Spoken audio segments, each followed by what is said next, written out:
শুরু হলো সব খবর যমুনা টেলিভিশনের নিয়মিত আয়োজনে সবাইকে স্বাগত জানাচ্ছি আমি ছোঁয়া খন্দকার। 9 বছর পার হলেও একজন রোহিঙ্গাকেও মিয়ানমারে ফেরত পাঠাতে পারেনি বাংলাদেশ। কবে নাগাদ প্রত্যাবাসন শুরু হবে তাও অজানা নীতি নির্ধারকদের। আপাতত এই সংকট সমাধানে চীনের ওপর আস্থা রাখতে চায় বাংলাদেশ। আশা ভূ রাজনীতির কৌশলগত কারণে ঢাকা বেইজিং মিয়ানমার দ্বিপক্ষীয় উদ্যোগে খুলতে পারে সমাধানের পথ। আর প্রায় 15 লাখ মানুষের এই সংকটকে আন্তর্জাতিক পরিসরে আলোচনায় রাখা বড় চ্যালেঞ্জ বলেও মনে করছেন বিশ্লেষকরা।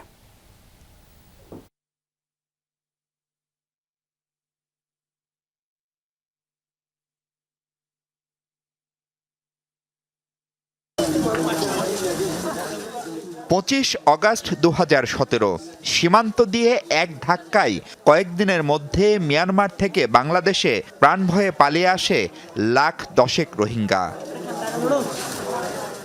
তারপর নানা উদ্যোগ।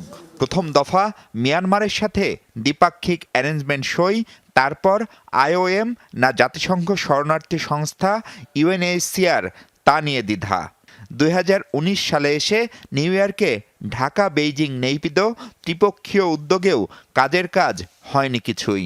প্রথম দফায় 80,000 আর সম্প্রতি 3 লাখের মতো রোহিঙ্গাকে মিয়ানমারের নাগরিক বলে স্বীকৃতি ছাড়া এই ইস্যুতে তেমন কোনো প্রাপ্তি নেই বাংলাদেশের।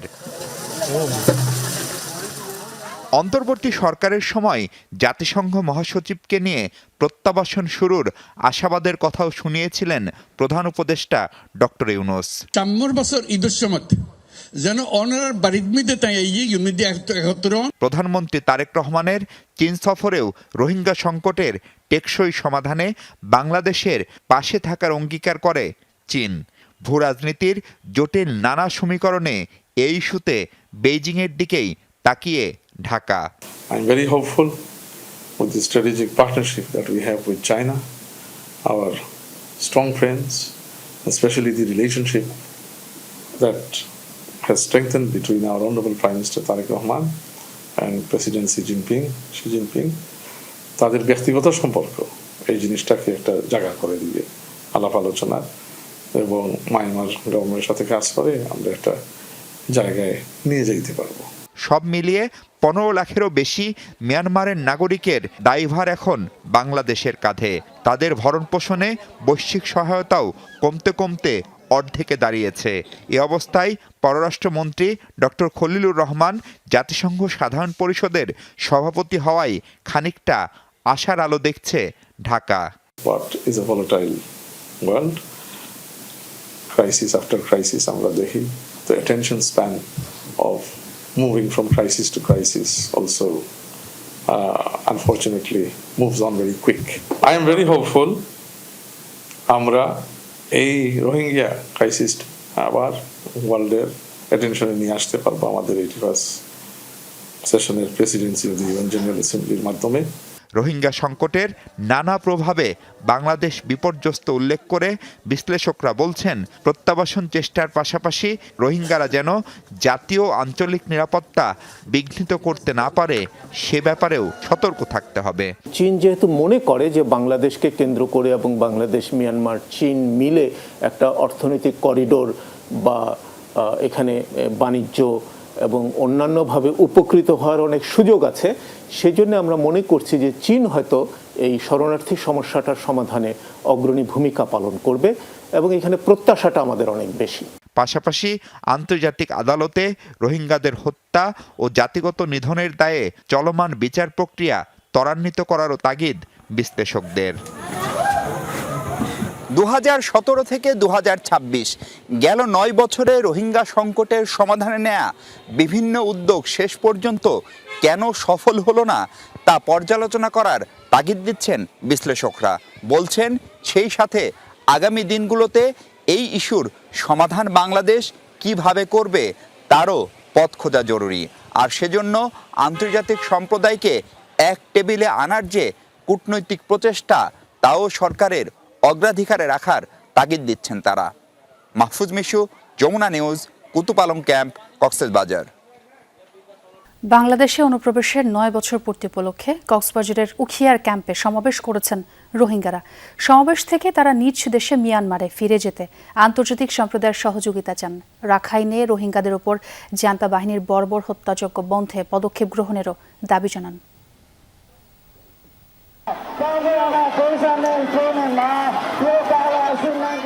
সকাল থেকে এভাবেই উখিয়ার ক্যাম্প 4 এক্সটেনশনের ফুটবল মাঠে জড়ো হতে থাকেন রোহিঙ্গা শরণার্থীরা।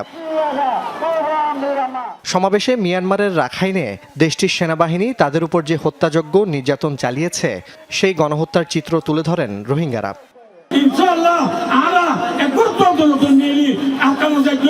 বছরও গিয়ে 10 বছরও টুটি গাই আর বাংলাদেশের মাঝে আতাইতে না একই বাদে আর জায়গায় ট্যাং দি পারি আর ডেভেলপমেন্ট হনতে জানি হারি দিয়ে আর দেখি এখন সেফটি সিকিউরিটি ডিগনিটি আর এনালয়ের অবস্থা বলে সাহায্য বাজে আর কিছু সাহায্য নয়। রোহিঙ্গা নেতারা বলেন মিয়ানমারে নিজ দেশে ফিরতে চান তারা। প্রত্যাবাসন প্রক্রিয়ায় সহযোগিতার জন্য বিশ্বের বিভিন্ন দেশ, জাতিসংঘ এবং দাতা সংস্থাগুলোর প্রতি আহ্বান জানান। On 25 August 2017, a brutal campaign of violence devastated Rohingya communities. Please stand with us, raise your voice for justice, protect our rights, and help us return home with hope. We want to return home safely, dignity and sustainable solution. মিয়ানমারের রাখাইনে junta বাহিনী এখনও হত্যাকাণ্ড চালাচ্ছে উল্লেখ করে এই বর্বরতা বন্ধে আন্তর্জাতিক সম্প্রদায়কে পদক্ষেপ গ্রহণের দাবি জানান রোহিঙ্গারা। আর তো ক্লিয়ার রুট ম্যাপ আছে আজিয়াইও আর এটা হতাম মারে বেশদ্দ হম কনফিডেন্সলি আর হতাইন হই আর রিকোয়েস্ট করলাম আজিয়া ইন্টারন্যাশনাল কমিউনিটিরে, বাংলাদেশ গভর্নমেন্টরে, পাবলিকরে আর ফুয়াতি কালেক্টিভ কোঅপারেশন লইরে আর মশলা গানোর একখান সলিউশন নালাই বললা। জুবায়েদ ইবনে শাহাদাত, যমুনা নিউজ। শেখ হাসিনা সরকারের কূটনৈতিক ব্যর্থতার কারণেই রোহিঙ্গা সংকটের সমাধান হয়নি। বিএনপি সরকার রোহিঙ্গা প্রত্যাবাসনে বেশ কিছু পদক্ষেপ নিচ্ছে বলেও জানান পররাষ্ট্র প্রতিমন্ত্রী। এদিকে ঢাকায় আলাদা অনুষ্ঠানে ইইউ রাষ্ট্রদূত বলেন, রোহিঙ্গাদের নিরাপদ প্রত্যাবাসনের পরিবেশ নেই, সেখানে এখনও মানবাধিকার লঙ্ঘন ও সহিংসতা অব্যাহত আছে।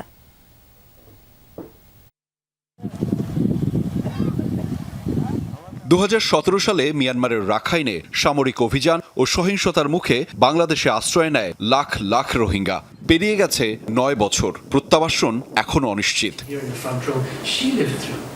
মিট দ্য অ্যাম্বাসেডর অনুষ্ঠানে বাংলাদেশে নিযুক্ত ইইউ রাষ্ট্রদূত মাইকেল মিলার জানান, রোহিঙ্গা সংকট সমাধানের চূড়ান্ত লক্ষ্য হল প্রত্যাবাসন। সেটি হতে হবে নিরাপদ, মর্যাদাপূর্ণ, স্বেচ্ছামূলক এবং টেকসই। কিন্তু এই মুহূর্তে মিয়ানমারে সেই পরিবেশ নেই বলেও জানান তিনি। সীমান্তের ওপারে সামরিক সংঘাত, সহিংসতা ও মানবাধিকার লঙ্ঘনের কারণে এখনই টেকসই প্রত্যাবাসনের সম্ভাবনা দেখছে না ইউরোপীয় ইউনিয়ন। সীমান্তের ওপারে পরিস্থিতি অত্যন্ত ভয়াবহ, তবে প্রত্যাবাসনের পরিবেশ তৈরিতে এখন থেকেই রাজনৈতিক ও কূটনৈতিক প্রস্তুতির উপর জোর দিতে চাই আমরা। ফিরে যাওয়া রোহিঙ্গাদের নাগরিক ও আইনগত অধিকার কি হবে, পরিচয়পত্র থাকবে কিনা, নাগরিকত্ব কিভাবে নিশ্চিত হবে, এসব প্রশ্নের সমাধান আগেই নিশ্চিত করা দরকার। রোহিঙ্গা সংকট যেন আন্তর্জাতিক সম্প্রদায়ের মনোযোগের বাইরে চলে না যায়, সেটিও নিশ্চিত করতে চায় ইউরোপীয় ইউনিয়ন। শুধু রোহিঙ্গা নয়, কক্সবাজারের স্থানীয় জনগোষ্ঠীকেও সহায়তা দিচ্ছে ইইউ। রোহিঙ্গারা যতদিন এখানে থাকবে ততদিন কিভাবে একটি টেকসই উপায়ে তাদের সহায়তা করা যায়। তবে সংকটের সমাধানে স্বেচ্ছায় নিরাপদ, মর্যাদাপূর্ণ ও টেকসই প্রত্যাবাসনকে সমর্থন করি আমরা। রোহিঙ্গা সংকটের পাশাপাশি বাংলাদেশের সঙ্গে ইউরোপীয় ইউনিয়নের সম্পর্কের কৌশলগত দিকও উঠে আসে আলোচনায়। ইইউ বলছে, বাংলাদেশকে শুধু বাজার বা উন্নয়ন সহযোগী হিসেবে নয়, ক্রমবর্ধমান কৌশলগত অংশীদার হিসেবে দেখছে তারা। ইউরোপের বাজারে বাংলাদেশের প্রবেশাধিকার ধরে রাখতে শ্রম অধিকার, মানবাধিকার ও পরিবেশ সুরক্ষার মান আরও উন্নত করার তাগিদ দেন মাইকেল মিলার। ইউরোপের ভোক্তারা চান শ্রমিকের অধিকার, শিশুশ্রম বন্ধ এবং পরিবেশ সুরক্ষা। বাংলাদেশের প্রতিযোগিতামূলক সক্ষমতা ধরে রাখতে ইউরোপীয় ইউনিয়নের সঙ্গে আরও উচ্চাভিলাষী বাণিজ্যিক সম্পর্ক গড়ে তোলার উপর জোর দিতে চাই আমরা। বিশেষ করে বাংলাদেশের স্বল্পোন্নত দেশের তালিকা থেকে উত্তরণের পর বাজার সুবিধা ধরে রাখতে শ্রম, পরিবেশ, মানবাধিকার ও বিচার ব্যবস্থার সংস্কারকে গুরুত্বপূর্ণ হিসেবে দেখছে ইইউ। বাংলাদেশের সার্বভৌমত্বের প্রতি সম্মান জানিয়ে ইইউ রাষ্ট্রদূত বলেন, কোন পদক্ষেপে দুই পক্ষের সম্পর্ক আরও শক্তিশালী হবে সে বিষয়ে পরামর্শ দেয়াই তাদের লক্ষ্য। আহমেদ রেজা, যমুনা নিউজ, ঢাকা। ডেনমার্ক সরকার রোহিঙ্গা ক্যাম্পে ওয়াটার ট্রিটমেন্টের জন্য 100 কোটি টাকা দিচ্ছে বলে জানিয়েছেন স্থানীয় সরকার প্রতিমন্ত্রী মীর শাহে আলম। বাংলাদেশের নবায়নযোগ্য জ্বালানি ও বর্জ্য ব্যবস্থাপনা খাতে বিনিয়োগে দেশটি আগ্রহ প্রকাশ করেছে বলেও জানান তিনি। সচিবালয়ে ডেনমার্কের রাষ্ট্রদূত ক্রিস্টিয়ান ব্রেক্স মোলারের সঙ্গে বৈঠক শেষে সাংবাদিকদের এই তথ্য জানান তিনি। বলেন, স্থানীয় সরকার নির্বাচনের প্রস্তুতির বিষয়ে আগামী সপ্তাহে ইসিতে বৈঠক হবে। আগামী বছর জুলাইয়ের মধ্যেই অন্তত 5টি স্থানীয় সরকার নির্বাচন করার প্রস্তুতির কথা জানান প্রতিমন্ত্রী। তিনি বলেন, মেঘনা নদী থেকে পানি আনার জন্য 16,000 কোটি টাকা ব্যয়ে সায়দাবাদ প্রকল্প নেওয়া হয়েছে। এই প্রকল্পের মাধ্যমে প্রতিদিন 95 কোটি লিটার পানি ঢাকায় সরবরাহ করা হবে। 2015 সালে শুরু হওয়া এই প্রকল্পটি 2030 সালে শেষ হওয়ার কথা থাকলেও সরকার এটি 2029 সালের মধ্যে শেষ করার লক্ষ্য নির্ধারণ করেছে। এর মধ্যে প্রকল্পের 11 থেকে 12,000 কোটি টাকার কাজ শেষ হয়েছে।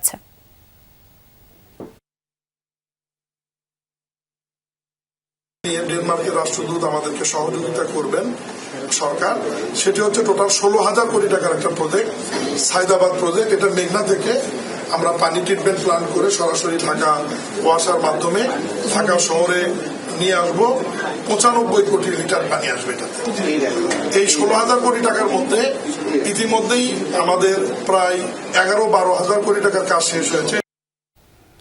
কক্সবাজারের সাবেক কাউন্সিলর একরামুলকে ক্রসফায়ারে হত্যা মামলায় এবার গ্রেফতার দেখানো হয়েছে টেকনাফের সাবেক এমপি আব্দুর রহমান বদি, র্যাবের সাবেক মহাপরিচালক আনোয়ার লতিফ সহ 4 জনকে। এই মামলায় পলাতক শেখ হাসিনা সহ 7 আসামিকে হাজির হতে পত্রিকায় বিজ্ঞপ্তি প্রকাশ করবে প্রসিকিউশন। এদিকে সাভারে আসহাবুল ইয়ামিন হত্যা মামলায় গ্রেফতার দেখানো হয়েছে 7 জনকে।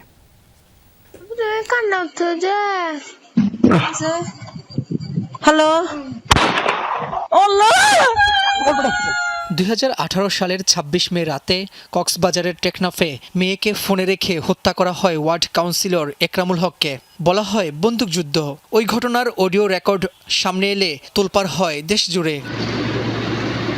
সে মামলায় সেনা হেফাজত থেকে আন্তর্জাতিক অপরাধ ট্রাইব্যুনালে হাজির করা হয় অভিযুক্ত ব্রিগেডিয়ার জেনারেল মিফতাউদ্দিন আহমেদকে। গ্রেপ্তার আসামি ব্রিগেডিয়ার জেনারেল মাহবুব আলম ও সাবেক র্যাবের মহাপরিচালক আনোয়ার লতিফ খান ও সাবেক এমপি আব্দুর রহমান বদিকেও নেওয়া হয় ট্রাইব্যুনালে। একরামুল হক হত্যা মামলায় তাদের গ্রেফতার দেখানোর আবেদন জানায় প্রসিকিউশন। 4 জনকেই গ্রেফতার দেখিয়ে কারাগারে পাঠানোর নির্দেশ দেন ট্রাইব্যুনাল। এই র্যাব কর্তৃপক্ষ যারা আজকে এটা আসামি হয়েছে তার নেতৃত্বে আরো অসংখ্য ঘটনা ওখানে ঘটেছে। এছাড়া এই মামলায় অভিযুক্ত শেখ হাসিনা, আসাদুজ্জামান খান কামাল, ওবায়দুল কাদের, সাবেক আইজিপি বেনজির আহমেদ সহ 7 আসামিকে আত্মসমর্পণের জন্য পত্রিকায় বিজ্ঞপ্তি প্রকাশের নির্দেশনা দেন ট্রাইব্যুনাল। এ মামলায় গত 26 জুলাই শেখ হাসিনা সহ 11 জনের বিরুদ্ধে আনুষ্ঠানিক অভিযোগ আমলে নেন আদালত। পুঙ্খানুপুঙ্খভাবে এটা বিচার বিশ্লেষণ করেছি, রিপোর্টটা আমি দেখেছি, সাক্ষ্য প্রমাণ দেখেছি, ঘটনাটা আমি পর্যালোচনা করেছি। কাউন্সিলর একরাম হত্যা মামলা এটা একটি ইন্ডিভিজুয়াল ঘটনা নয়, এটা কোনো বিচ্ছিন্ন ঘটনা নয়। এদিকে জুলাই গণঅভ্যুত্থান চলাকালে সাভারে আসহাবুল ইয়ামিন হত্যার ঘটনায় করা মানবতা বিরোধী অপরাধের মামলায় সাবেক অতিরিক্ত পুলিশ সুপার আব্দুল্লাহিল কাফিজ সহ 7 জনকে গ্রেপ্তার দেখানো হয়। পাশাপাশি সাবেক এমপি সাইফুল ইসলাম সহ 13 জনকে হাজির হতে পত্রিকায় বিজ্ঞপ্তি প্রকাশের নির্দেশনা দেন ট্রাইব্যুনাল। রাব্বি হোসেন, যমুনা নিউজ, ঢাকা। চীনের J-10C যুদ্ধ বিমান কিনতে খসড়া চুক্তি প্রস্তুত করেছে বাংলাদেশ, জানিয়েছেন প্রধানমন্ত্রীর তথ্য উপদেষ্টা। বলেন, সমরাস্ত্র ক্রয়ে নিজের মতো করে সিদ্ধান্ত নেবে বাংলাদেশ। আর তথ্যমন্ত্রী আন্দালিফ রহমান বলেছেন, ক্ষমতাচ্যুত সাবেক প্রধানমন্ত্রী শেখ হাসিনার প্রত্যর্পণে ভারত সরকার রাজনৈতিকভাবে দায় না নিয়ে বিচার বিভাগের ওপর চাপাচ্ছে। সাপ্তাহিক ব্রিফিংয়ে এই তথ্য মন্ত্রণালয়ের 3 নীতি নির্ধারক বলেন, গ্যাস, বিদ্যুৎ ও সারের সংকট সমাধানে সরকার নানা ব্যবস্থা নিচ্ছে, এক্ষেত্রে একটু অপেক্ষা করতে হবে।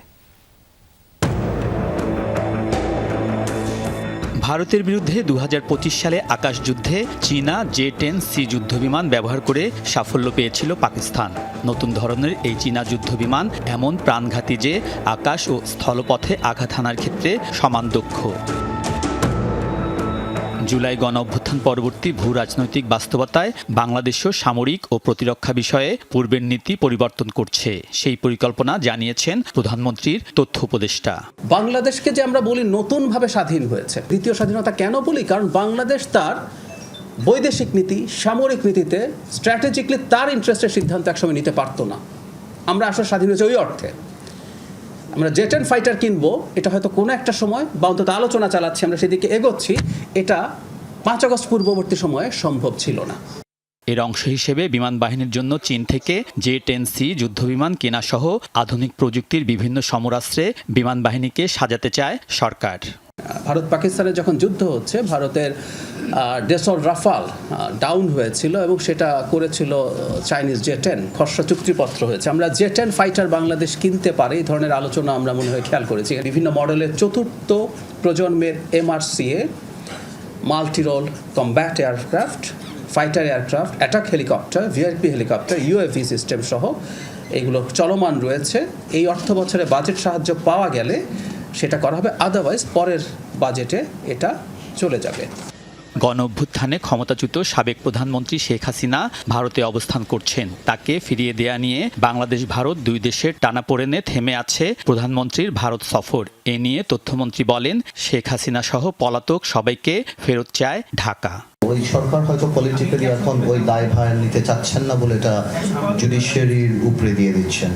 তো আমার মনে হয় যে ওনার জন্য ওই সংবাদটা খুব একটা সুখকর হবেন না। বাট আমাদের তো দাবি একই, শুধুমাত্র উনি কেন, প্রত্যেককে আমরা ফেরত চাই। এর আগে তথ্য মন্ত্রণালয়ের 3 নীতি নির্ধারক গ্যাস, বিদ্যুৎ ও সার সংকট সহ চলমান নানা ইস্যু নিয়ে কথা বলেন। জানান, সংকট সমাধানে সর্বোচ্চ চেষ্টা করছে সরকার। কোন ডিলার তার প্রতি অ্যালটেড যে পরিমাণ সার আছে সেটা তারা উত্তোলন করছেন না। এই ধরনের কিছু ঘটনার কারণে কোনো জায়গায় কিছু সমস্যা তৈরি হচ্ছে, তবে আমরা আশা করি এটা খুব বেশি কন্টিনিউ করবে না। শিল্পোক্তাদের কারখানা টিকিয়ে রাখতে গ্যাস ও বিদ্যুৎ বিল এককালীন না দিয়ে 12 মাসের কিস্তিতে পরিশোধের সুযোগ দেওয়ার পরিকল্পনা হচ্ছে। যে গত 6 মাসে গোয়েন্দা সংস্থার কোনো ব্যক্তি গণমাধ্যমে ফোন করেনি। রাষ্ট্রের বিরুদ্ধে কেউ কোনো মন্তব্য বা রাষ্ট্রের ক্ষতি হোক, রাষ্ট্রদ্রোহী কোনো সংবাদ বা কোনো কিছু প্রচার করাটা ঠিক না। কালচারাল বিভিন্ন কর্মকাণ্ডের বিরুদ্ধে একটা গোষ্ঠী সবসময় এরকম করে, কিছু মানুষ এরকম ওভার অ্যাক্ট করে। ইট ইজ ওকে, ইনশাল্লাহ আইনটা নিজস্ব গতিতে চলবে, and we'll take care of it। তথ্যমন্ত্রী বলেন, সাংস্কৃতিক বিষয়ে বাধা বিঘ্ন দেওয়ার মানসিকতা নেই সরকারের। আলমগীর স্বপন, যমুনা নিউজ, ঢাকা। রাষ্ট্রপতি মির্জা ফখরুল ইসলাম আলমগীরের সঙ্গে বঙ্গভবনের সৌজন্য সাক্ষাৎ করেছেন 3 বাহিনীর প্রধান। দুপুরে বঙ্গভবনে রাষ্ট্রপতির সঙ্গে দেখা করেন সেনাবাহিনী প্রধান জেনারেল ওয়াকারুজ্জামান, নৌবাহিনী প্রধান অ্যাডমিরাল খন্দকার মিসবাউল আজিম এবং বিমান বাহিনী প্রধান air chief marshal Hasan Mahmud Khan. সাক্ষাৎকালে বাহিনী প্রধানরা দায়িত্বভার গ্রহণ করায় রাষ্ট্রপতিকে অভিনন্দন ও শুভকামনা জানান। তারা নিজ নিজ বাহিনীর বিভিন্ন কার্যক্রম সম্পর্কে রাষ্ট্রপতিকে অবহিত করেন এবং দায়িত্ব পালনে সশস্ত্র বাহিনীর সর্বাধিনায়ক হিসেবে রাষ্ট্রপতির দিক নির্দেশনা ও সহযোগিতা কামনা করেন। রাষ্ট্রপতি মির্জা ফখরুল ইসলাম আলমগীর সশস্ত্র বাহিনীর কার্যক্রমে সন্তোষ প্রকাশ করে বলেন, বর্তমান সরকার সশস্ত্র বাহিনীকে একটি আধুনিক চতুর্মাত্রিক বাহিনী হিসেবে গড়ে তুলতে কাজ করে যাচ্ছে।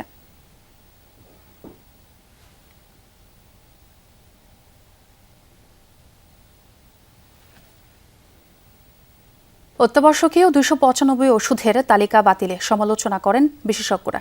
অংশীজনের সাথে আলোচনা না হওয়ার অজুহাতে পুরো তালিকা বাতিল অগণতান্ত্রিক বলে মন্তব্য তাদের। পাশাপাশি স্বাস্থ্যসেবা সামর্থ্যের মধ্যে রাখতে সরকারি প্রতিষ্ঠান EDCL চালু করার পরামর্শ তাদের। তবে মূল্য নিয়ন্ত্রণের বিরোধিতা করেছেন ওষুধ শিল্প মালিকরা। তাদের মতে এই খাতের বিকাশ চাইলে নিয়ন্ত্রণ বন্ধ করতে হবে। রোগীর ঔষধে সরাসরি ভর্তুকি দিতে পারে সরকার। সিডাপ মিলনায়তনে এক সেমিনারে এসব কথা বলেন তারা। উন্নয়নশীল দেশ হওয়ায় ওষুধের প্যাটার্ন বা মেধাস্বত্ব মূল্য দিতে হয় না বাংলাদেশি কোম্পানিগুলোর, যে কারণে উৎপাদন খরচ অনেকটাই কম পড়ে। তবু প্রায় অভিযোগ আসে অনিয়ন্ত্রিতভাবে বাড়ছে ওষুধের দাম, ফলে নিম্ন আয়ের মানুষের নাগালের বাইরে চলে যায় চিকিৎসা ব্যয়। অভিজ্ঞরা বলছেন, অন্তত জীবন রক্ষাকারী অত্যাবশ্যকীয় ওষুধের মূল্য নিয়ন্ত্রণে থাকা উচিত। টাস্ক ফোর্স কেন করেছে, অ্যাডভাইজারি কাউন্সিল কেন করে না? This type of discussion is very immature understanding এর ফল। এইভাবে একটা ন্যাশনালি ইম্পর্টেন্ট ইস্যুগুলোকে চোর পুলিশ বা টম এন্ড জেরি খেলার তো কোনো অর্থ হয় না।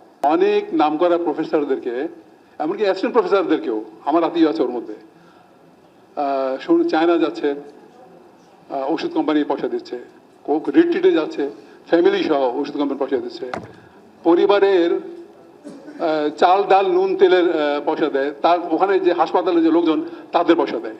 কেন বন্ধ করবেন এসেনশিয়াল ড্রাগের লিস্ট? আপনি কেন মূল্য নিয়ন্ত্রণ বন্ধ করবেন? এই দুটো প্যারালালি থাকতে হবে along with the quality of the medicine. সেখানে যেই 20% পপুলেশন ওষুধ কিনতে পারে না, সেখানে আপনি ভর্তুকি দিবেন। তাদের মতে স্বাস্থ্য ব্যয় সরকারের অংশ যৎসামান্য। সরকারি প্রতিষ্ঠান এসেনশিয়াল ড্রাগস কোম্পানি লিমিটেড এডিসিএলকে কার্যকর করে হাসপাতালে ফ্রি ওষুধ সরবরাহ বাড়ানোর তাগিদ দেন তারা। গোপালগঞ্জে ভ্যাকসিন প্ল্যান্ট কেন বন্ধ হলো জানি না, রাজনৈতিক কারণে মনে হয়। রাজনৈতিক কারণে একটা অঞ্চলের একটা কারখানা বন্ধ হয়ে যাবে, জমি অধিগ্রহণ করা হয়েছে, ম্যান পাওয়ার রিক্রুটমেন্ট করা হয়েছে, মনে হয় যন্ত্রপাতিও চলে আসছিল, কাজে সেটাকে পুনরায় চালু করা উচিত। আপনি কিডনি রোগের চিকিৎসা কে করাতে পারবেন বলেন? কতজন করাতে পারবেন? এইখানে যারা বসে আছেন কতজন করাতে পারবেন? সব আয় যারা করেন কেউ করাতে পারবেন না। তবে ফার্মাসিউটিক্যালস খাতের বিকাশে মূল্য নিয়ন্ত্রণ বড় বাধা বলে মনে করেন সংশ্লিষ্টরা। প্রাইস অ্যাডজাস্টমেন্ট করতে গেলে আমরা কি সেই কস্ট প্লাস সেই ফর্মুলাতে চলে যাব? এই ফর্মুলা বাস্তবায়ন করার শক্তি ডিজিডিএর নাই। এটা এতদিনও সায়েন্টিফিক্যালি করা হয়নি, কিছুটা আন্দাজে করা হতো যতটুকু রিভিউ হয়েছে। একটি হাঁস সোনার ডিম পারতো প্রতিদিন একটি করে, তারপরে কারোর লোভ হলো হাঁসটাকে কিল করে একবারে ডিমগুলো বের করে নিয়ে আসা যায় কিনা করা হয়েছে। আমরা কিন্তু as a stakeholder we are not participant in that gazette notification, কিন্তু তার সেখানে যে প্রাইস ফর্মুলা এবং অন্যান্য জিনিস আসছে, আমার কাছে মনে হয়েছে যে এটা নিয়ে ডেফিনেটলি আরো রিভিউ করা দরকার। তার কারণেই সরকার এই উদ্যোগটা নিয়েছেন যে গ্যাজেটটা ক্যান্সেল করেছেন, এবং এটা একটা সাধু উদ্যোগ। সেখানে তো এটা কমিশন রিকমেন্ড করছে যে primary health care should be government responsibility এবং সিটিজেন্স রাইট। অত্যাবশ্যকীয় হিসেবে 295টি ওষুধের মূল্য নিয়ন্ত্রণের সিদ্ধান্ত নিয়েছিল অন্তর্বর্তী সরকার।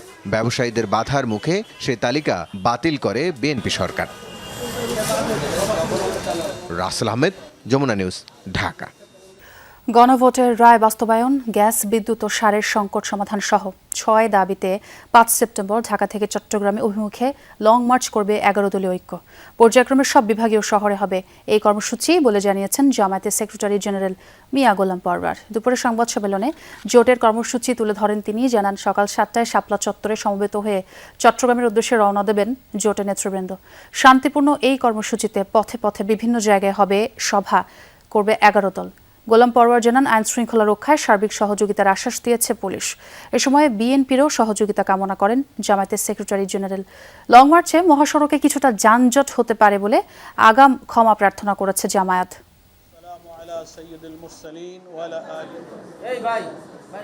গণভোটের গণরায় বাস্তবায়ন, এটা আমাদের প্রথম দাবি। বিদ্যুৎ, তেল, গ্যাস ও দেশে বিরাজমান সার সংকট নিরসন, এই 6টা দাবি আমরা আমাদের প্রধান দাবি হিসেবে লং মার্চের কর্মসূচিতে আমরা উল্লেখ করেছি। আমাদের ক্যাম্পেইনে, প্রচার প্রচারণায় চট্টগ্রামের আরেক সকল আন্দোলনের সূতিকাগার লালদিঘির ঐতিহাসিক ময়দানে আমরা গন্তব্যে পৌঁছানোর উদ্দেশ্যে যাত্রা আমরা শুরু করব শাপলা চত্বর থেকে। আসন্ন স্থানীয় সরকার নির্বাচন স্বচ্ছ ও গ্রহণযোগ্য করতে চেষ্টা ত্রুটি রাখবে না EC.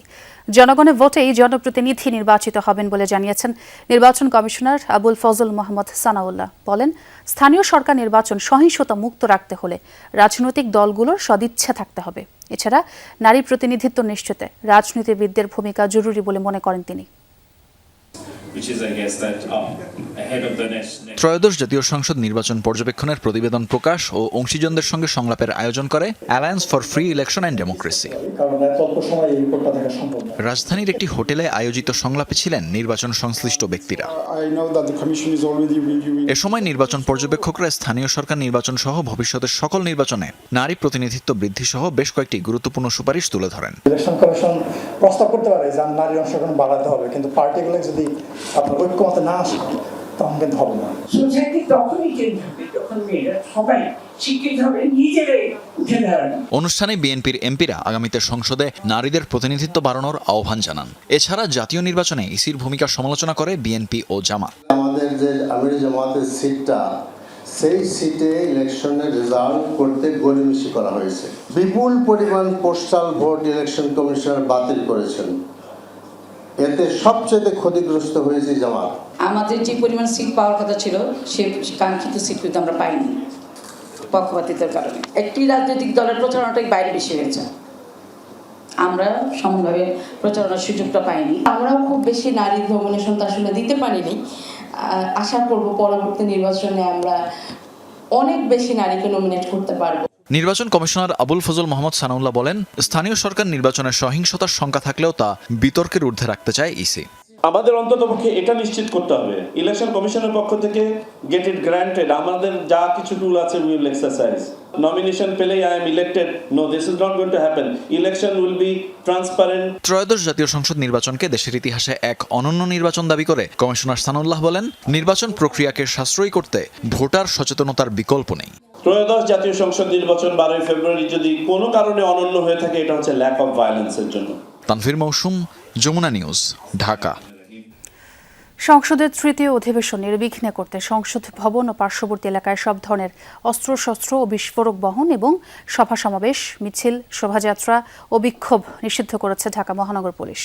DMP commissioner Mosleuddin Ahmed স্বাক্ষরিত এক গণবিজ্ঞপ্তিতে এই তথ্য জানানো হয়। বলা হয়েছে, 27 আগস্ট ত্রয়োদশ জাতীয় সংসদের তৃতীয় অধিবেশন শুরু হবে। নিষেধাজ্ঞা অনুযায়ী 26 আগস্ট রাত 12টা থেকে পরবর্তী নির্দেশ না দেওয়া পর্যন্ত এই নিষেধাজ্ঞা থাকবে। এর আওতাভুক্ত এলাকা হলো ময়মনসিংহ রোডের মহাখালী ক্রসিং থেকে পুরাতন বিমানবন্দর হয়ে বাংলা মোটর ক্রসিং পর্যন্ত। এছাড়া বাংলা মোটর লিংক রোডের পশ্চিম প্রান্ত থেকে হোটেল সোনারগাঁও রোডের শার্ক ফোয়ারা পর্যন্ত, পাশাপাশি পান্থপথের পূর্ব গ্রিন রোডের সংযোগস্থল হয়ে ফার্মগেট পর্যন্ত এবং মিরপুর রোডের শ্যামলী মোড় থেকে ধানমন্ডি 27 নম্বর সড়কের সংযোগস্থল পর্যন্ত এলাকায় থাকছে এই নিষেধাজ্ঞা। বিজ্ঞপ্তিতে আরও বলা হয়, সংসদের তৃতীয় অধিবেশন শেষ না হওয়া পর্যন্ত এই আদেশ বলবৎ থাকবে। মোহাম্মদপুরে আবারও এক যুবককে কুপিয়ে জখমের ঘটনা ঘটেছে। সৌদি আরব থেকে 3 মাসের ছুটিতে দেশে ফেরার মাত্র 3 দিনের মাথায় হামলার শিকার হন হৃদয়। সিসিটিভি ফুটেজ দেখে হামলাকারীদের শনাক্ত করা হয়েছে বলে জানিয়েছে পুলিশ। 23 আগস্ট সন্ধ্যে 7টা মোহাম্মদপুরের মোহাম্মদিয়া হাউজিং এর 6 নম্বর রোডের সিসি ফুটেজে দেখা যায়, রাস্তায় দাঁড়িয়ে থাকা একজনকে ঘিরে ধরেছে কয়েকজন। এরপর চাপাতি দিয়ে এলোপাতারি কোপাতে থাকেন তারা। পুলিশ জানায়, হামলার শিকার যুবকের নাম হৃদয় লস্কর। হৃদয়কে হামলার সময় বাঁচাতে এগিয়ে এলে আরও একজন আহত হন। স্থানীয়রা গুরুতর আহত অবস্থায় দুজনকে সোহরাওয়ার্দী মেডিকেল কলেজ হাসপাতালে নিয়ে যায়। পরিবারের দাবি, পূর্বশত্রুতার জেরেই হৃদয়ের উপর এমন হামলা। যে জান চাই, কিন্তু আমরা মোবাইল এডি না, তোর জান নিতেছি। আবার বলছে যে আর তোদের বন্ধুদের মধ্যে আরেকজন আছে, আরেকজন মার্ডার করা আছে। তাহলে এটি কত বড় গ্যাস। ওরা কি বলতেছে, আমার সন্তান আবার ভালো হইলে আবার কুমাইবো, ওরা বলতেছে এদের বিচার হয় না, এই যে সোহাগের বিচার হয়েছে। আমি থানাকেও কেস দিয়েছি, হেরা যা করবো তা করছি, আর বাকিটা আমরা করবো বাবা। হাসপাতালে চিকিৎসা শেষে বাড়িতে ফিরেছেন হৃদয়। জানান, হামলা থেকে বাঁচতে মোবাইল ফোন ও টাকা পয়সা দিতে চাইলে সেগুলো নিতে রাজি হননি তারা। ওরা আমাকে কোনো কথা নাই কোবান শুরু করছে। ওরা আমার ফোন নিতে আসে না, ওরা আমাকে মারতে আসছিল। রাসেল ওরা সবাই চিনে, আন্ডার রাসেল করে। সিসি ফুটেজ দেখে এই ঘটনায় জড়িত 4 জনকে শনাক্তের কথা জানিয়েছে পুলিশ। আসামিদের গ্রেফতারে অভিযান চলছে জানিয়ে পুলিশ জানায়, প্রেম ঘটিত বিষয় নিয়ে এই হামলা। এই যে ক্যাপ্টেন মুন্না অত্র মামলার 1 নম্বর আসামি, তার স্ত্রী হলো হাফসা। এই হাফসার সাথে এই যে ভিকটিম হৃদয় লস্করের দীর্ঘ সময় প্রেমের সম্পর্ক ছিল এবং হৃদয় লস্কর 3 বছর পূর্বে সৌদি আরবে চলে যায়। তো সৌদি আরবে যাওয়ার পর থেকেই ভিকটিমের বাবার তথ্য মতে যে হৃদয় লস্করকে ক্যাপ্টেন মুন্না বা তার গ্যাং নিয়মিত ফোনে হুমকি ভয়ভীতি দেখাইতো। পুলিশ বলছে, হামলায় জড়িত সবাই মাদক কারবার সহ ছিনতাই, চাঁদাবাজি মামলার আসামি। প্রত্যেকের নামের আগে আছে বাহারি সব টাইটেল। ঘাড় কাটা সাইফুল, তার ঘাড় হয়তো কেউ কেটে দিছে, দাসীও হয়তো অন্য কাউকে ঘাড় কাটতো বা গলায় কোপ দিত, এরকম হতে পারে। কালা বিল্লাল হয়তো দেখতে খুবই কালা, এটা ন্যাচারাল বিষয়। রাব্বি সিদ্দিকী, যমুনা নিউজ, ঢাকা। দিনাজপুরে সরকারি গুদাম থেকে প্রায় 350 টন সার আত্মসাতের ঘটনা ঘটেছে, যার বাজার মূল্য প্রায় 70 লাখ টাকা। পুলিশ জানায়, জুলাই আগস্ট মাসে অনুমোদন ছাড়াই সারগুলো স্থানীয় 2 ব্যবসায়ীর কাছে বিক্রি করেন স্টোর কিপার আক্তারুল ইসলাম। গত রাতে ঘটনাটি জানাজানির পর গ্রেফতার করা হয় আক্তারুলকে। সার লোপাটের ঘটনায় আরও কেউ জড়িত কিনা তা খতিয়ে দেখছে আইনশৃঙ্খলা বাহিনী। এদিকে কুড়িগ্রামে সার ছিনিয়ে নেওয়ার ঘটনায় ডিলারের অনিয়মের প্রমাণ পেয়েছে তদন্ত কমিটি। সার সংকটে যখন দেশের বিভিন্ন জেলায় কৃষকের হাহাকার, ঠিক সে সময় দিনাজপুরে বিএডিসি গোডাউন থেকে লোপাট করা হয় 227 টন ডিএপি আর 100 টন এমওপি সার। সদর উপজেলার নসিপুর এলাকায় অবস্থিত বাংলাদেশ কৃষি উন্নয়ন কর্পোরেশনের গুদামে ঘটে এই ঘটনা। কোনো বরাদ্দ বা অনুমোদন ছাড়াই 1 মাসের মধ্যে বিক্রি করা হয় বিপুল পরিমাণে সার। চুরির ঘটনায় বিএডিসি কর্তৃপক্ষ মামলা করলে গুদামের স্টোর কিপার আক্তারুল ইসলামকে গ্রেফতার করে পুলিশ। নসিপুর সারের যে গুদাম আছে বিএডিসির, সেই এখানকার যিনি গোডাউন কিপার আক্তারুজ্জামান, এখান থেকে তিনি বিধি বহির্ভূতভাবে সার বাইরে পাচার করেছেন। পুলিশের দাবি, প্রাথমিক জিজ্ঞাসাবাদে চুরির বিষয়টি স্বীকার করেছে স্টোর কিপার আক্তারুল ইসলাম। বিপুল পরিমাণ সার বিক্রি করা হয়েছে স্থানীয় 2 ব্যবসায়ীর কাছে। এই ঘটনায় আরও কেউ জড়িত আছে কিনা তা খতিয়ে দেখা হচ্ছে বলেও জানায় পুলিশ। বিএডিসি কর্তৃপক্ষ লিখিত অভিযোগ দিলে এখানে একটা মামলা দায়ের হয় এবং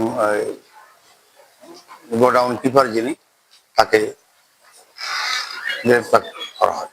এদিকে কুড়িগ্রামের ভুরুঙ্গামারিতে ডিলারের গোডাউন থেকে ছিনিয়ে নেয়া আরও 15 বস্তা সার উদ্ধার হয়েছে। এ নিয়ে উদ্ধার হলো 122 বস্তা সার। ডিলার তাইফুর রহমানের বিরুদ্ধে প্রকৃত কৃষকদের কাছে সার বিক্রি না করা, ভাউচারে অসঙ্গতি সহ বিভিন্ন অনিয়মের প্রমাণও পেয়েছে তদন্ত কমিটি। রাহিম সারোয়ার, যমুনা নিউজ।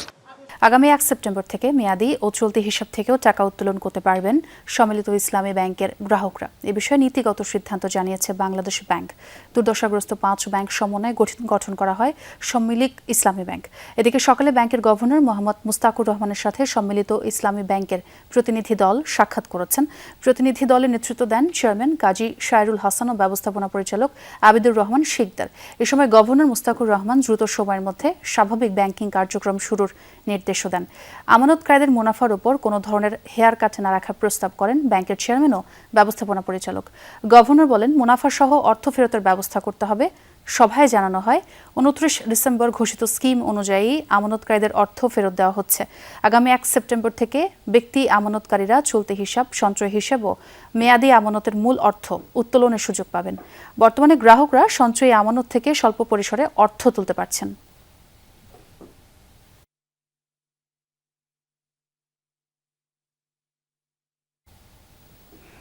শেয়ার বাজারে দরপতনের প্রতিবাদে মতিঝিলের ডিএসসি ভবনের সামনে মানববন্ধন ও সমাবেশ করেছে পুঁজিবাজার বিনিয়োগকারী ঐক্য পরিষদ। বক্তারা অভিযোগ করেন, দুর্বল কোম্পানির শেয়ার নিয়ে কারসাজি চলছে। ডিএসসি ও বিএসইসি অযাচিত হস্তক্ষেপ করছে। দরপতনের কারণে পুঁজি হারাচ্ছেন সাধারণ বিনিয়োগকারীরা, কিন্তু নিয়ন্ত্রক সংস্থা কার্যকর ভূমিকা রাখতে পারছে না। ঐক্য পরিষদের নেতারা বাজার স্থিতিশীল রাখার আহ্বান জানান। বলেন, প্রয়োজনীয় সংস্কারের মাধ্যমে সাধারণ বিনিয়োগকারীদের স্বার্থ রক্ষা করতে হবে। বাজার নিয়ে যারা ষড়যন্ত্র করেন তাদের শনাক্ত করে শাস্তির আওতায় আনার তাগিদ দেয় ঐক্য পরিষদ। সাবেক ভূমিমন্ত্রী সাইফুজ্জামান চৌধুরী জাবেদ ও তার সহযোগীদের বিরুদ্ধে দুর্নীতি ও অর্থ পাচারের অভিযোগে মামলার সংখ্যা দাঁড়িয়েছে 33টিতে। সর্বশেষ ইসলামী ব্যাংক থেকে 141 কোটি টাকা পাচারের অভিযোগে করা হয়েছে আরও 3টি মামলা। দুর্নীতি ও অর্থ পাচারের অভিযোগে আলোচনায় সাবেক ভূমিমন্ত্রী সাইফুজ্জামান চৌধুরী জাবেদ। দুদকের অনুসন্ধানে উঠে এসেছে বিভিন্ন ব্যাংক থেকে ঋণের নামে বিপুল অর্থ পাচারের অভিযোগ। ইউসিবিএল সহ বিভিন্ন ব্যাংক থেকে প্রায় 5,000 কোটি টাকা পাচারের অভিযোগ তার বিরুদ্ধে। এবার ইসলামী ব্যাংক থেকে ঋণের নামে 141 কোটি টাকা পাচারের অভিযোগে জাবেদ সহ 29 জনের বিরুদ্ধে 3টি মামলা করেছে দুদক। এ নিয়ে জাবেদ ও তার সহযোগীদের বিরুদ্ধে প্রায় 600 কোটি টাকা লুটপাটের অভিযোগে 33টি মামলা হয়েছে। 141 কোটি 20 লক্ষ টাকা উত্তোলনপূর্বক বিভিন্ন ব্যাংকে স্থানান্তর, হস্তান্তর, রূপান্তর করার প্রেক্ষিতে এবং রূপান্তর করত ইউএই, ইউকে, ইউএসএ সহ বিভিন্ন দেশে পাচারের অভিযোগে অনুসন্ধানে প্রাথমিক সত্যতা প্রমাণ পাওয়ায় দুর্নীতি দমন কমিশন আজকে 3টি মামলা দায়েরের সিদ্ধান্ত দিয়েছেন। এদিন সাবেক ডেপুটি স্পিকার শামসুল হক টুকুর ছেলে SM আসিফ শামসের বিরুদ্ধেও মামলা করে দুদক। সম্পদ বিবরণী জমা না দেওয়ার অভিযোগে পাবনার বেড়া পৌরসভার সাবেক এই মেয়রের বিরুদ্ধে মামলা করা হয়। সম্পদ বিবরণী দাখিলের নোটিশ জারি করা হয়েছিল, ওনারা নির্দিষ্ট সময়ে সম্পদ বিবরণী দাখিল করেননি বিধায় তার বিরুদ্ধে আজকে নন সাবমিশনে একটা মামলার অনুমোদন করেছেন কমিশন। রাজীব আহমেদ, যমুনা নিউজ, ঢাকা। রংপুর জিলা স্কুলের অবসরপ্রাপ্ত শিক্ষক গণপতি চক্রবর্তী ও তার স্ত্রী সন্তানদের হত্যার ঘটনার সুষ্ঠু তদন্ত ও দ্রুত বিচারের দাবি জানিয়েছেন স্বজন ও শিক্ষক শিক্ষার্থীরা। দুপুরে জিলা স্কুল প্রাঙ্গণে স্মরণ সভা অনুষ্ঠিত হয়। এতে শিক্ষক শিক্ষার্থীদের পাশাপাশি অংশ নেন অভিভাবক ও নিহতদের স্বজনরা। বক্তারা বলেন, হত্যাকাণ্ডে শুধুমাত্র 2 জনই জড়িত নাকি আরও কেউ সম্পৃক্ত তা তদন্ত করে দেখতে হবে। পুলিশের উপর আস্থা রাখতে চান তারা। হত্যাকাণ্ডে জড়িতদের দৃষ্টান্তমূলক শাস্তি নিশ্চিতেরও দাবি জানান বক্তারা। এদিকে আজ মাছুয়াপাড়ায় নিজ বাড়িতে 4 জনের শ্রাদ্ধ অনুষ্ঠিত হয়েছে।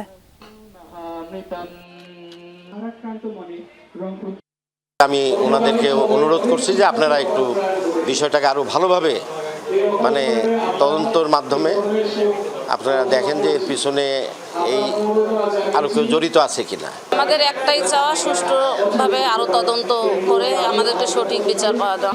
আমরা চাচ্ছি সন্দেহাতীতভাবে প্রমাণিত ঘটনাটাকে উদ্ঘাটন করা, সত্যটাকে মানুষের সামনে তুলে ধরা। গণপরিবহন নিয়ে নৈরাজ্য চলছে চট্টগ্রামে। আজ বিআরটিএর অভিযানে ধরা পড়েছে বহুমুখী অনিয়ম। এ সময় নানা অজুহাতে বাড়তি ভাড়া আদায়ের অভিযোগ করেন যাত্রীরা। লাইসেন্স ও রুট পারমিট না থাকা সহ বিভিন্ন অনিয়মের অভিযোগে 7 মামলা ও 2টি গাড়ি ডাম্পিং করা হয়। অভিযানের খবর পেয়ে ছুটে যান পরিবহন মালিকরা।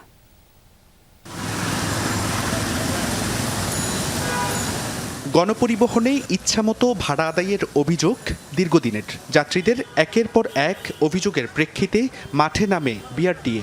বহদ্দারহাট থেকে যাত্রীবাহী 10 নম্বর বাস আগ্রাবাদে পৌঁছালে থামায় ভ্রাম্যমাণ আদালত। ক্ষুব্ধ কণ্ঠে যাত্রীরা ম্যাজিস্ট্রেটকে জানান, এক দিন এক অজুহাতে বাড়তি ভাড়া নেন চালক হেলপাররা। সবগুলো বাস ডিজেল চালিত, কিন্তু গ্যাস সংকটেও ভাড়া বাড়িয়ে দেয়। হাসপাতাল নামাই দিয়ে আমার থেকে নিচেছে 15 টাকা, এখান থেকে আমি 3 টাকা দিয়ে কি বাদাম তুলে মোড়ে যাইতে পারবো? আমরা গত বুধবারে আসছি 15 টাকা ভাড়া আগ্রাবাদ, যাবার সময় নিচে আসার সময় নিচে, আজকে নিচে 20 টাকা। ডেলি যদি 2 বার আপ ডাউন করতে হলে যদি আপনার 10 টাকা হয়, মাসে অনেক টাকা, তাহলে এগুলো তো আসলে মনিটরিংটা ওভাবে হওয়া দরকার। 10 টাকার ভাড়া 30 টাকা 40 টাকাও নেই, বলে যে এটা গ্যাসের গাড়ি, তেলের গাড়ি না, এটা গ্যাসের গাড়ি। তারা বিভিন্ন রকম স্টিকার দিয়ে দেয়। মুরাদপুর থেকে ফেরিবোট ভাড়া হলো 25 টাকা, ওই আমি ওটুকুই জানি, কিন্তু এর মাঝখানে নামলে 4-5 টাকা এদিক ওদিক হয়। ছুটির টাইমে এখানে আগ্রাবাদ ভাড়া আছে 12 টাকা, ওরা ছুটির টাইমে ভাড়া লোকের কাছ থেকে 20 টাকা বলে বলে উঠায়। কেবল বাড়তি ভাড়া আদায়ই নয়, অভিযানের সময় বেরিয়ে আসে বেশিরভাগ গণপরিবহনের লাইসেন্স ও রুট পারমিট নেই। নকল কাগজপত্র নিয়ে লক্কর জক্কর এসব গাড়ি বছরের পর বছর অবৈধভাবে চলছে। হাতে নাতে এসব অসঙ্গতি ধরলে এক পর্যায়ে ঘটনাস্থলে ছুটে আসেন পরিবহন মালিক সমিতির এক নেতা। হঠাৎ করে একটা জরিপ হয়, এখানে হয়তো কিছু মালিক সম্মতির কারণে আমার ফার্মেটটা কি করে বাতিল করে। জালিয়াতি গাড়ি চললে আমি ভুক্তভোগী হচ্ছে, কারণ আমার গাড়ি যদি 5টা এরকম জালিয়াতি ফার্মেট দিয়ে ডকুমেন্টস দিয়ে বের হয়, 10টা যদি বের হয়, তাহলে আমার গাড়ি আরও 200 টাকা ইনকাম কম দিবে। সড়কে দীর্ঘদিনের নৈরাজ্য ও অব্যবস্থাপনা এবং যাত্রী হয়রানি বন্ধ ও সড়কে বিশৃঙ্খলা রোধে ঝটিকা অভিযান অব্যাহত রাখার কথা জানান ম্যাজিস্ট্রেট। উদ্দেশ্য প্রণোদিতভাবে হয়তো ভাড়া বাড়িয়ে দিয়েছে, তো তাদের বিরুদ্ধে আমরা আইনগতভাবে পদক্ষেপ তো নিচ্ছি। সাথে আমরা এই কাজটা যখন করছিলাম, সাথে গাড়ির অন্যান্য ডকুমেন্টগুলো আমরা চেক করি। এগুলোতেও কিছু ক্ষেত্রে আমরা জটিলতা পেয়েছি। অনেকের দীর্ঘদিন ধরে যে সরকারি পাওনাগুলো থাকে সেগুলো অনেক ক্ষেত্রে পরিশোধ করা হয়নি। অভিযানের নিয়মভঙ্গের দায়ে 7টি মামলায় 19,500 টাকা জরিমানা করার পাশাপাশি 2টি গণপরিবহনকে ডাম্পিংয়ে পাঠানো হয়। জুবাইর রিফাত, যমুনা নিউজ, চট্টগ্রাম। চট্টগ্রামে আন্তঃজেলা সড়ক পরিবহন শ্রমিক ইউনিয়নের নির্বাচনকে কেন্দ্র করে শ্রমিক পুলিশ সংঘর্ষের ঘটনায় সড়ক অবরোধ করেছেন শ্রমিকরা। বিকেলে নগরীর কদমতলী, অলঙ্কার সহ কয়েকটি এলাকায় সড়ক অবরোধ করা হয়। এ সময় টায়ার জ্বালিয়ে সড়কে ব্যারিকেড দেয়, যান চলাচল বন্ধ হয়ে পড়ে। এর আগে সকালে ঈদগাহ দুলহান ক্লাবে সড়ক পরিবহন শ্রমিক ইউনিয়নের ভোট গ্রহণ শুরু হয়। পরে দুপুরে শ্রমিকদের 2 পক্ষের মধ্যে মারামারি হয়। পরিস্থিতি নিয়ন্ত্রণে পুলিশ লাঠিচার্জ ও কাঁদানে গ্যাস ছোড়ে। এতে আহত হয় 6 শ্রমিক। শ্রমিক ভোটের আগে বাক্স আপসে লড়ে গেছে। এই ভোট কারা দিছে, কখন দিছে, কোন সময় দিছে, কিভাবে দিছে কেউ বলতে পারে না। শ্রমিক হলো 3561, ভোট হয়েছে 771, পরে আর ব্যালট পেপার নাই। জালি ভোট হয়েছে, জালি ভোটের কারণে পুলিশ আমাদের উপরে অত্যাচার করছে, আমাদেরকে পিটার কারণে আমরা বাধ্য হয়ে বাইরে গেছি। সেপ্টেম্বর আর অক্টোবরের ফাঁকা স্লটে আফগানিস্তানের বিপক্ষে সিরিজ আয়োজন প্রায় চূড়ান্ত করে ফেলেছে বিসিবি।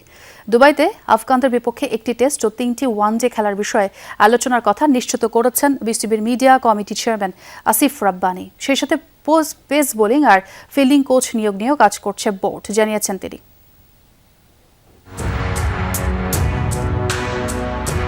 সেপ্টেম্বরে ভারতীয় দল বাংলাদেশ সফরে আসবে কিনা সেই বিষয়ে এখনো আনুষ্ঠানিক ঘোষণা আসেনি। তবে পূর্ব নির্ধারিত সূচিতে যে সিরিজটা হবে না সেটা ওপেন সিক্রেট। বিসিবি এখনো হাল ছাড়ছে না। সেপ্টেম্বরে না হলেও দ্রুতই বিকল্প কোনো সূচিতে টিম ইন্ডিয়াকে হোস্ট করতে চায় তামিম ইকবালের বোর্ড। তবে দুই বোর্ড রাজি থাকলেও সমস্যাটা ভূরাজনৈতিক। আমরা এখনো এই সিরিজ নিয়ে আশাবাদী, হয়তো কিছুটা রিশিডিউল হবে, এটাই স্বাভাবিক। তবে আমাদের দুই বোর্ডের মধ্যে এখন আলোচনা চলমান এবং ভবিষ্যতে এই সিরিজটা আমরা করার ব্যাপারে এখন অনেক আশাবাদী। আমরা দুই বোর্ডই কিন্তু এই বিষয়ে ইতিবাচক এবং আমরা উই আর লুকিং ফরওয়ার্ড যে এরকম একটা সিরিজ বাংলাদেশে হবে। ভারত সিরিজ পিছিয়ে গেছে সেপ্টেম্বর মাস পুরোটা এবং অক্টোবরের প্রথমার্ধে ফাঁকা জাতীয় ক্রিকেট দল। তাই তো বিকল্প সিরিজ আয়োজন করতে চায় বিসিবি। আফগানিস্তান ক্রিকেট বোর্ডের সাথে আলোচনা এগিয়েছে অনেকটাই। 13 থেকে 17 সেপ্টেম্বর ভারতের বিপক্ষে টি-20 সিরিজ খেলার পর ফাঁকা আছে আফগানরাও। সেপ্টেম্বরের শেষ সপ্তাহ থেকে অক্টোবরের দ্বিতীয় সপ্তাহের মধ্যে দুবাইতে আফগানিস্তানের আতিথ্য নেবে বাংলাদেশ, তা প্রায় এক প্রকার নিশ্চিত। বিকল্প চিন্তাভাবনা আমাদের চলছে। এর মধ্যে আপনারা জানেন যে বাংলাদেশ আফগানিস্তান সিরিজ যেটা দুবাইতে হওয়ার কথা আছে এবং এখানে আমরা এক টেস্ট ম্যাচ এবং 3টি হোয়াইট বল ম্যাচের আলোচনা চলমান, but still awaiting final confirmation. Afghanistan সিরিজের পর বাংলাদেশ দলের ব্যস্ততা চলবে টানা 2 মাস। অক্টোবরের তৃতীয় সপ্তাহে ওয়েস্ট ইন্ডিজের বিপক্ষে ঘরের মাঠের 2 টেস্টের সিরিজ খেলার পর নভেম্বরে বাংলাদেশ দল যাবে দক্ষিণ আফ্রিকা সফরে পূর্ণাঙ্গ সিরিজ খেলতে। এদিকে বাংলাদেশ জাতীয় দলে পেস বোলিং, ফিল্ডিং, ট্রেনার সহ বেশ কিছু জায়গায় ফাঁকা আছে। সেখানে আপাতত কাজ করছে দেশিরাই। তবে দক্ষিণ আফ্রিকার 2027 বিশ্বকাপের কথা মাথায় রেখে এই জায়গাগুলোতে নতুন বিদেশি কোচ নিয়োগের বিষয়ে কাজ করছে ক্রিকেট অপারেশনস। এটা তো আমার ডিপার্টমেন্ট নয়, তবে আমি এতটুকু বলতে পারি যে এগুলো নিয়ে কিন্তু পরিকল্পনা চলছে এবং আপনি যথার্থই বলেছেন, এগুলো নিয়ে আমাদের আমাদের এক্স ক্যাপ্টেন যিনি আমাদের প্রেসিডেন্ট, উনি নিজে একজন খেলোয়াড় ছিলেন, তো ওনার থেকে ভালো এই বিষয়গুলো তো আর কেউ বুঝবেন না এবং স্বাভাবিকভাবেই উনি এগুলো নিয়ে আলোচনা করেন, যেটার আমিও পার্ট থাকি মাঝে মধ্যে। তো আমি দেখছি যে এগুলো নিয়ে একটা শর্ট টার্ম লং টার্ম পরিকল্পনা করেই কিন্তু বোর্ড আগামীতে এই ডিসিশনগুলো নেবে। Hasinur Rahman, Jamuna sports, Dhaka. Uttara shelter global school and কলেজের অধ্যক্ষ আব্দুল্লাহ আল মামুনের বিরুদ্ধে বাড়ির মালিক ও তার পরিবারের সদস্যদের উপর হামলার অভিযোগে মামলা হয়েছে।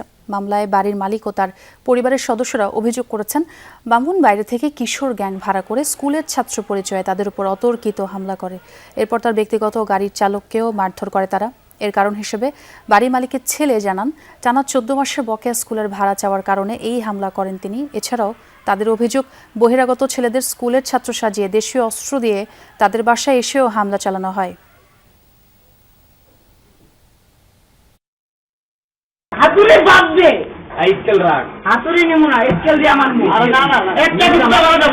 ম্যাডাম নামার সাথে সাথে ম্যাডাম রে মারধর করছে। তারপরে আমার স্যারে পা ভাঙ্গা, সেও নামছে, তারও মারতেছে। এর মধ্যে আমার প্রিন্সিপালে ধাম করে একটা লাথি দিয়েছে, একটা ঘুষি দিয়েছে। গত কয়েকদিন আগে যখন আমরা ভাড়া চেতে যাই, আমার পুরো পরিবারের উপর, আমার ড্রাইভারের উপর, আমার সিকিউরিটি গার্ডের উপর আক্রমণ করেন, আমাদেরকে মারধর করেন এবং আমাদেরকে থ্রেট দেন গিয়ে এই বাড়ি ছেড়ে চলে যেতে।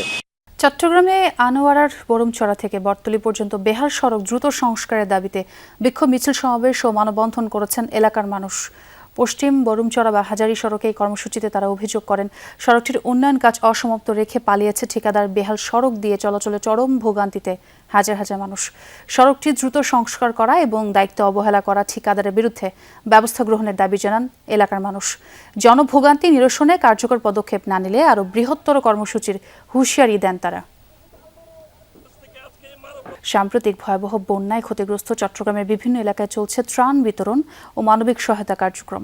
এরই অংশ হিসেবে বাঁশখালীর পুঁইছড়ি ইউনিয়নে আল মানাহিল ফাউন্ডেশনের উদ্যোগে 300 পরিবারকে নগদ অর্থ সহায়তা প্রদান করা হয়। ভোগান্তি লাঘবে এবং জনকল্যাণে সবাইকে এগিয়ে আসার আহ্বান জানান বক্তারা। এ সময় ফাউন্ডেশনের প্রতিনিধি এবং বাঁশখালী উপজেলা বিএনপি নেতা জহিরুল ইসলাম চৌধুরী, আলমগীর সহ স্থানীয় নেতাকর্মীরা উপস্থিত ছিলেন। অন্যদের সমালোচনার মাঝে ক্যামেরুনের সাবেক লিজেন্ড সামুয়েল ইতোর সমর্থন পেয়েছেন ইনফান্তিনো। ক্যামেরুন ফুটবলের কিংবদন্তি ইনফান্তিনোর কাজে কোনো ভুল দেখছেন না। তার মতে আগামী বছরের ফিফা নির্বাচন সামনে রেখেই ইনফান্তিনোর বিরুদ্ধে এসব সমালোচনা করা হচ্ছে। ইতো বলেন, ইনফান্তিনো ফুটবলের চিত্র বদলে দিয়েছেন। তিনি এমন সব দেশকে বিশ্বকাপের মতো চমৎকার টুর্নামেন্টে অংশগ্রহণের সুযোগ করে দিয়েছেন যাদের আগে সেই সুযোগ ছিল না। তিনি ছোট দেশগুলোর জন্য এই প্রতিযোগিতায় জায়গা করে দিয়েছেন। তিনি আফ্রিকা মহাদেশকে সহায়তা করেছেন এবং ফুটবল ফেডারেশনগুলোর দ্রুত উন্নয়নে ভূমিকাও রেখেছেন। আর্জেন্টাইন কিংবদন্তি ম্যারাডোনার মৃত্যুর মামলায় তার বাবার ডাক্তারি পরীক্ষার প্রতিবেদন জমা দেওয়ার বিস্ময়কর ভুল প্রকাশ্যে এসেছে। নামে মিল থাকায় আর্জেন্টিনার একটি স্বাস্থ্য বীমা কোম্পানি এই ভুল স্বীকার করেছে। পরীক্ষাগুলোর প্রতিবেদনে ভুলবশত ডিয়েগো আর্মান্দো ম্যারাডোনার নামে নথিভুক্ত ছিল, অথচ ওই প্রতিবেদনগুলো ছিল তার প্রয়াত বাবা ডিয়েগো সেলুস্তিয়ানো ম্যারাডোনার। এই ভুলের কারণে বিচার কার্যক্রম 1 সপ্তাহের জন্য স্থগিত করা হয়, যা আদালতে নতুন করে বিব্রতকর পরিস্থিতি সৃষ্টি করে। এর আগে বিচারকদের মধ্যে একজনের স্বার্থের সংঘাতের কারণে গত বছর প্রথম বিচারটি ভেস্তে যায়।